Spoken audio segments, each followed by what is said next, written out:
Hi, this is Jessica Pettitt, and who do I have the pleasure of interviewing today? Hi, I'm Doris Sumner. Hi, Doris. And unlike some of the other ones, we are just meeting. So tell me a little bit about you and how you started doing this work. Well, the name of my company is Empowering Gender Opportunities, so the acronym for EGO. And I really just launched the company a few months ago because I'm still currently in the military, the Army National Guard, but I'm going to be retiring in 30 days Woo! and really digging into all of the work that I want to do through EGO. And I've been a diversity and equal opportunity manager for the military for the last 13 years and focusing mostly on gender equality and the work that we need to do around combating sexism.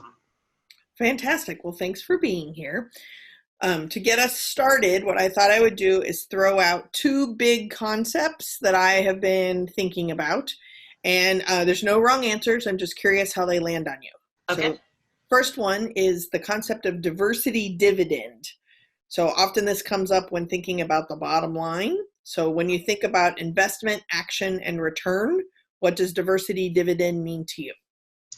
Well, I think that means maximizing the human resources that you have. So in any business, the people that you hire and how you treat them and how you embrace their talents is going to give you that better return on investment. And I think for gender, a lot of times we take for granted that we know men, we know women, but maybe not take into how they show up and work and how they compete and how they excel when they're embraced wherever they land on the gender spectrum of their identity. And I think that goes as well for your customer base too, in marketing and tailoring how you engage, whether it's men, women, or anywhere on the spectrum. A lot of times our stereotype and our biases kind of lean us one way or the other, and we could be cutting off people and talent. So I think that just having a more engaged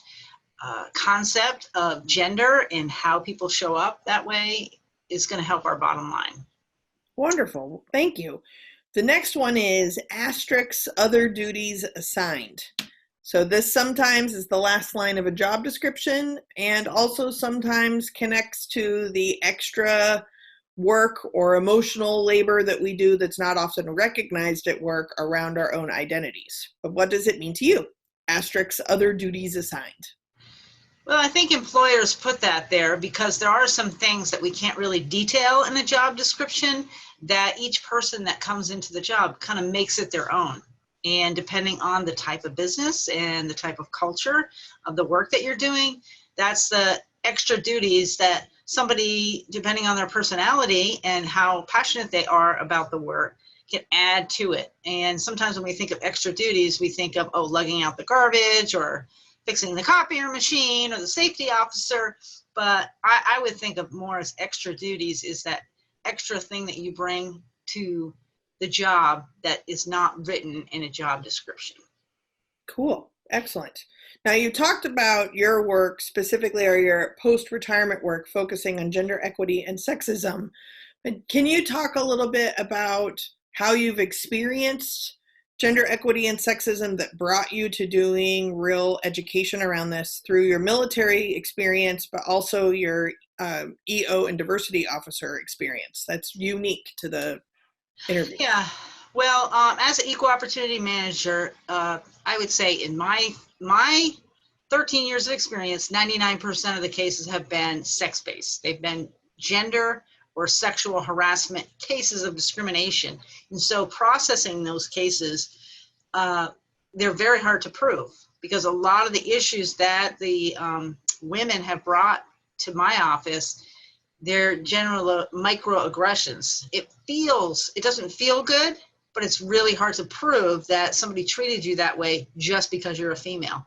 And so I just saw a lot of wounded soldiers and service members who did not feel good. They did not feel included. They felt devalued, but there was like no recourse unless something terrible or tragic. And certainly we had cases where we had an investigation and the substantiated case was adjudicated and the person was held accountable.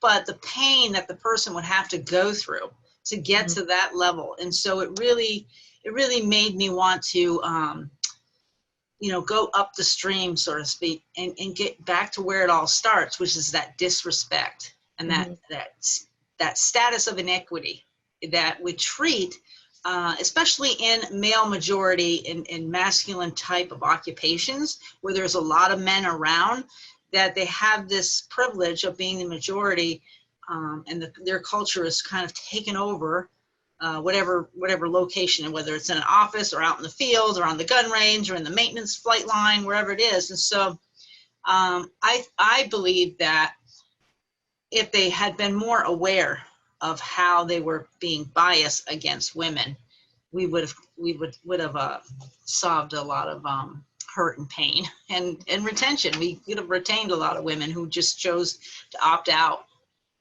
So. Well, I'm glad that you mentioned culture, because I think when we talk about microaggressions, we often, and I'm using this word on purpose, police how to minimize, like, okay, people are offended if you do this with a paperclip, so don't do this with a paperclip. Mm-hmm. And the reality is that the paperclip, metaphorically speaking, maybe, is just one piece of these teeny tiny things that are really hard to add together, but really are very apparent when you look at a broader scope of culture, whether we're talking workplace environment or just gender culture in general. Yeah. And then how to respond to that, you do have to go all the way back to where it starts. So yeah. Thank you for your work on that. That's important. Yeah, I'm excited to do more, because I don't think it's just in the military. There's been very few people that I've talked to that deny that the gender differences in the work center impact their inclusion, their feeling of inclusion, whether it's even at the hospital. I've talked to women who work in legal or education, and then certainly women in more masculine, historically type businesses, working for the police force, working for recreation departments, okay, and lawn mowing and those sort of businesses where it's a majority male, and it's really, they want to do the work and they're excited to do the work, but then they get into that culture and they're just not valued to what they're bringing to the team. So then they end up leaving. Well, thank you again for the work. So are you ready for my 2 favorite questions? Absolutely. So the first one is, what have you changed your mind about lately? What have I changed my mind about lately? It's kind of a silly one, but I've just changed my mind about dieting. I just, instead of always thinking about losing weight, I just say healthy, strong, and privileged whenever I look at my body and it's not the way I want it to be. So that's a big change, because I feel like I've dieted my whole life. So healthy, strong, and privileged is what I tell myself. Excellent. It's a great mantra. What do you absolutely know? I know that I'm loved. I have a little granddaughter that's 4 years old, and when she sees me, she lights up, and it's pretty awesome. Oh, that's amazing. What a great answer. That's so great. Thank you.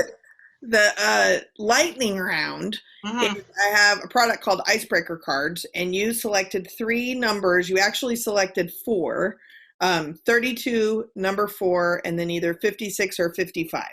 I didn't know if you wanted to narrow down 56 or 55, or would you like a bonus question in your lightning round? We'll just go with 56, because that's, yeah. Okay, great. So the questions are either easy, intermediate, or deep. So your first one, number 32, is a deep question. Okay. And that is, if someone asked you how you've made a difference in the world, what would you say? I would like to think that they would say that I helped women. I helped women find their voice, that they realize that we have a history of oppression, and that it's something that we continuously have to agitate, oppression. And I've been talking this for 13 years, and I like to think most people who know me know I'm a very strong feminist, and I feel very strongly that the world would be much better if men and women were both in power. Wonderful. Great. Well, number 4 is an easy question. Name the group where you felt the happiest, most integrated, and most accepted. Well, I'm a recovering alcoholic of 30 years, so my home group of Alcoholics Anonymous, where I go every Wednesday. Excellent. I'm sober 15 years this year. So congratulations. All right. Good job. Okay, and last but not least, another deep one is name people outside of your immediate family that you love. Use your own definition of love. Well, I would say my friend Brenda and my friend Natalie, who have been my best friends in recovery for 30 years. And I just love them because even if I don't see them all the time, when I do see them, and I just posted this recently, it's like a great cup of coffee and you take a sip and it just tastes great, or your favorite sweater, or just a warm hug. Like when I see them, we can sit and chat for hours, and it's just, I love that kind of love. It's like, I don't have to see them every day or talk to them every day, but when I see them, it's so deep, and I'm so appreciative that I have those two people in my life. Oh, that's great. Well, they're lucky to have you too. So if people wanted to get in touch with you, how would they go about doing that? Well, I launched my site, www.itsallaboutego.com, and I'm also on Facebook under Empowering Gender Opportunities. And so either one of those, or you can email me at doris@itsallaboutego.com.